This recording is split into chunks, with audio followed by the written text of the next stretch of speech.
ఒక 12 సంవత్సరాల పాప నిద్రపోతుండగా 59 సంవత్సరాల ముసలోడు రేప్ అటెంప్ట్ చేశాడు. ఆ పాపని చాలా ఇబ్బంది పెట్టాడు. టచ్ చేయకూడని ప్లేసెస్ లో టచ్ చేశాడు, నోరు నొక్కేశాడు, అతి భయంకరంగా రేప్ అటెంప్ట్ చేశాడు. ఇలా రేప్ అటెంప్ట్ చేసిన విషయం ఆ పాప తల్లిదండ్రులకు తెలిసింది. ఆ తల్లిదండ్రులు ఏం చేశారు, పోలీసులు ఈ విషయం పట్ల ఎలా రియాక్ట్ అయ్యారు అన్న విషయాలు ఈ వీడియోలో మనం పూర్తిగా డిస్కస్ చేద్దాం. ఇంకా ఏమాత్రం ఆలస్యం చేయకుండా వీడియోని స్టార్ట్ చేద్దాం. వీడియోని స్టార్ట్ చేసే ముందు ఒక చిన్న రిక్వెస్ట్, ఈ వీడియోకి లైక్ చేసి ఇతరులకు షేర్ చేసి మన ఛానల్ ని సబ్స్క్రైబ్ చేసుకోండి. ఓబులవారిపల్లి అన్నమయ్య డిస్ట్రిక్ట్ లో ఈ సంఘటన జరిగింది. ప్రసాద్ అనే వ్యక్తి వయసు 35, కువైట్ లో అతని భార్యతో పాటు నివసిస్తున్నాడు. వాళ్ళకి ఒక పాప కూడా ఉంది. ఆ పాప వయసు 12 సంవత్సరాలు. మొదట ప్రసాద్ అతని భార్య ఇద్దరు ఊర్లోనే ఉండేవారు. ఉద్యోగం నిమిత్తం కువైట్ వెళ్లాల్సి వచ్చింది. పాపని ఇండియాలోనే ఉంచి వీళ్ళు ఆ పాప కోసం కువైట్ లో కష్టపడేవారు. ఆ పాప ఇండియాలో ప్రసాద్ అత్త దగ్గర ఉండేది. అక్కడ ఆ పాప చాలా బాగా ఉండేది. అయితే ప్రసాద్ అత్త ఎవరైతే ఉన్నారో ఆమె ఇంట్లో పరిస్థితులు బాగాక ఆర్థికంగా ఇబ్బంది పడడంతో ఈమె కూడా కువైట్ వెళ్లాల్సి వచ్చింది. ప్రసాద్ వాళ్ళ అత్త కువైట్ వెళ్లిపోయింది. ఇప్పుడు ఆ పాపని ప్రసాద్ భార్య వాళ్ళ చెల్లెలు దగ్గర ఉంచారు. కొన్ని రోజులు ప్రసాద్ భార్య వాళ్ళ చెల్లెలు బాగానే చూసుకున్నారు. సడన్ గా ప్రసాద్ కి ఫోన్ చేసి, మీ పాపని మీరు తీసుకువెళ్ళండి, మా కుటుంబంలో గొడవలు జరుగుతున్నాయి కాబట్టి మీ పాపని మీరు తీసుకువెళ్ళండి అని చెప్పారు. వెంటనే ప్రసాద్ భార్య ఇండియాకి వచ్చి ఆ పాపని కువైట్ కి తీసుకువెళ్లిపోయారు. అయితే కువైట్ లో ఆ పాపని వాళ్ళ తల్లిదండ్రులు ఇలా ప్రశ్నించారు, ఏమైంది, ఇన్ని రోజులు బాగానే ఉన్నారు కదా, ఏమైంది, నువ్వు ఏమన్నా చేశావా అని ఆ పాప తల్లిదండ్రులు ప్రశ్నించారు. ఆ పాప భయపడుతుంది. ఎందుకు భయపడుతున్నావు, నిజం చెప్పు, ఏమైంది అని ఆ పాప తల్లిదండ్రులు అడిగితే అప్పుడు జరిగింది చెప్పింది. ఏం జరిగింది అనేది ఇప్పుడు చూద్దాం. ఒక రోజు ఆ పాప నైట్ నిద్రపోతుంటే ప్రసాద్ వాళ్ళ భార్య చెల్లెలు వాళ్ళ మామయ్య, ఆయన పేరు ఆంజనేయులు, ఆ పాప మీద రేప్ అటెంప్ట్ చేశాడు. ఆ పాప నోరు గట్టిగా నొక్కి టచ్ చేయకూడని ప్లేసెస్ లో టచ్ చేసి ఆ పాపని ఇబ్బంది పెట్టాడు. చంపే అంత ప్రయత్నం చేశాడు. అయితే పాప భయపడి పెద్దగా అరవడంతో వాళ్ళ చిన్నమ్మ బయటకు వచ్చి ఏమైంది అని అడిగితే, తాత నన్ను ఇలా చేశాడు, నోరు నొక్కేశాడు, ఎక్కడెక్కడో టచ్ చేశాడు అని చెప్పింది. అప్పుడు ఆ పాప చిన్నమ్మ ఈ విషయం ఎవరికి చెప్పకు అని చెప్పింది. ఇక్కడ యాక్షన్ తీసుకోవాల్సింది ఆ పాప చిన్నమ్మ, కానీ ఆమె యాక్షన్ తీసుకోకుండా ఈ విషయాన్ని కప్పి పెట్టేసింది. ఇలా జరిగిన తర్వాత వాళ్ళ తల్లిదండ్రులకు ఫోన్ చేసి తీసుకువెళ్ళండి అని చెప్పింది. ఇలా జరిగింది, ఈ ఘటన జరిగింది అని తల్లిదండ్రులైన వారికి తెలిసిన తర్వాత ఎలా ఫీల్ అవుతారు చెప్పండి. ఆ పాప తల్లిదండ్రులు ఎంత నమ్మి ఉంటే ఆ పాపని వాళ్ళ ఇంట్లో పెడతారు చెప్పండి. అయితే విషయం తెలిసిన తల్లిదండ్రులు బాధపడి వాళ్ళు చట్టపరంగా వెళ్ళాలి అనుకుని కువైట్ నుంచి ఇండియా వచ్చి వాళ్ళుంటున్న ఊరికి వచ్చి వాళ్ళ భార్య ఎవరైతే ఉన్నారో పోలీస్ స్టేషన్ లో కంప్లైంట్ ఇచ్చారు. ఇలా జరిగింది మా కూతురికి అని. కంప్లైంట్ ఇస్తే పోలీసులు కంప్లైంట్ ని ఫైల్ చేయకుండా వాళ్ళని పిలిపించి తిట్టి మీ బిడ్డ జోలికి రారు అని చెప్పి వాళ్ళని ఇంటికి పంపించారంట. అయితే ఆ రోజు రాత్రి ఏం జరిగిందంటే ఆ పాప చిన్నమ్మ వాళ్ళు ప్రసాద్ భార్య బంధువులకు ఈ విషయాన్ని చెప్పారు. ఇలా చేశారు, వాళ్ళు కంప్లైంట్ ఇచ్చారు, మేము డబ్బులు ఇచ్చి బయటకు వచ్చాము అని ప్రచారం చేశారు. అంటే మా భార్య సైడ్ బంధువులకు ఫోన్ చేసి, ఈ మాదిల వాళ్ళ బిడ్డను మా మామ ఈ మాదిల చేసినాడు, అందుకని ఓబులవారిపల్లి పోలీస్ స్టేషన్లో కంప్లైంట్ ఇచ్చింది మా అక్క. మేము పోలీస్ వాళ్ళకు డబ్బులు కట్టి కేసు కంప్లీట్ చేసుకొని మేము బయటకు వచ్చినాం ఆయనని ప్రతి ఒక్కరికి మా భార్య వాళ్ళ సైడ్ బంధువులకి ఫోన్ చేసి మాట్లాడుతూ ఉంది.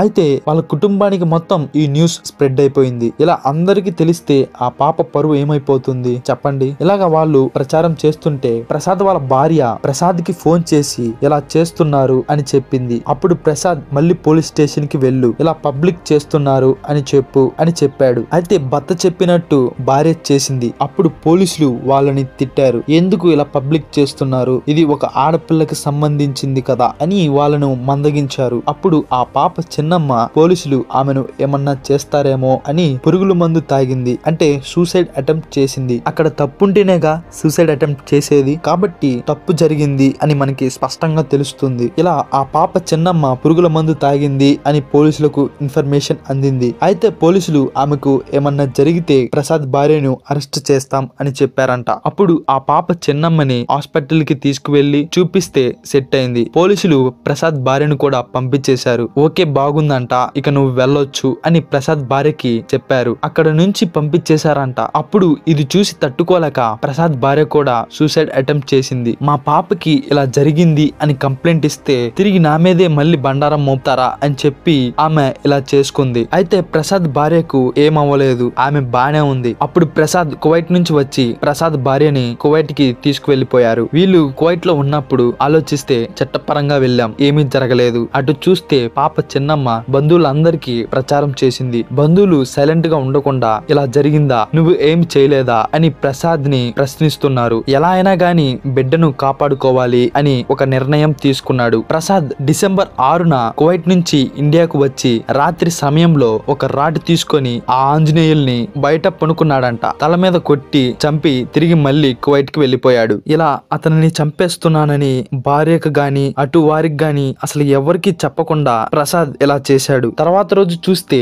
ఈ వ్యక్తి మృతి చెందాడు. ఎవరు చంపారు అనేది ఎవరికి తెలియదు. పోలీసులు ఎవరు చంపారు అని ఇన్వెస్టిగేషన్ చేస్తున్నారు. అప్పుడు కువైట్ ప్రసాద్ అనే ఒక యూట్యూబ్ ఛానల్లో ఒక వీడియో రిలీజ్ అయింది. ఆ వీడియో టైటిల్ ఏముందంటే ఇందుకే ఇతన్ని చంపేశా అని ఉంది. ఈ వీడియోలో అతను ఆ పాపకు జరిగిన అన్యాయం గురించి చెప్పాడు, ఎందుకు చంపానో కూడా చెప్పాడు. చట్టానికి వ్యతిరేకంగా వెళ్లి అతనిని చంపేశాను అని చెప్పాడు. చివరికి నేను లొంగిపోతున్నా అని చెప్పాడు. ఆ వీడియోలో అతని బాధ ఎలా ఉందో మనకి స్పష్టంగా తెలుస్తుంది. పరిస్థితులు అతనికి అనుకూలించలేదు. చట్టం చేతులెత్తింది, మళ్ళా వాళ్ళనే బెదిరించారు. ఇటు చూస్తే బంధువులు ఎలా ఇబ్బంది పెడుతున్నారో అతను ఎలా బాధపడి ఉంటాడో చెప్పండి. అందుకే ఇతను ఆ ముసలోడిని చంపేశాడు. అలాగే ఆ వీడియోలో నా పాపకి జరిగినట్టు ఇంకా ఎవరికి జరగకూడదు అని మెన్షన్ చేశాడు. ఏ తండ్రికైనా కళ్ళ ఎదుట వాళ్ళ పాపకి ఇలా జరిగింది అని తెలిస్తే ఏమనిపిస్తది చెప్పండి. ప్రసాద్ ఏమనుకున్నాడంటే ఈ సంఘటన సీఎం అయిన చంద్రబాబు నాయుడు గారికి షేర్ అవ్వాలి, ఈ విషయం గురించి చర్చలు జరగాలని అనుకుంటున్నాడు. ఆడపిల్ల ప్రాణాల గురించి వీళ్ళు మాట్లాడాలి అని ప్రసాద్ అభిప్రాయం. ఇది ప్రసాద్ వర్షన్. అయితే ఇప్పుడు పోలీసుల వర్షన్ ఏంటో చూద్దాం. డిఎస్పీ అయిన సుధాకర్ ఏమన్నారంటే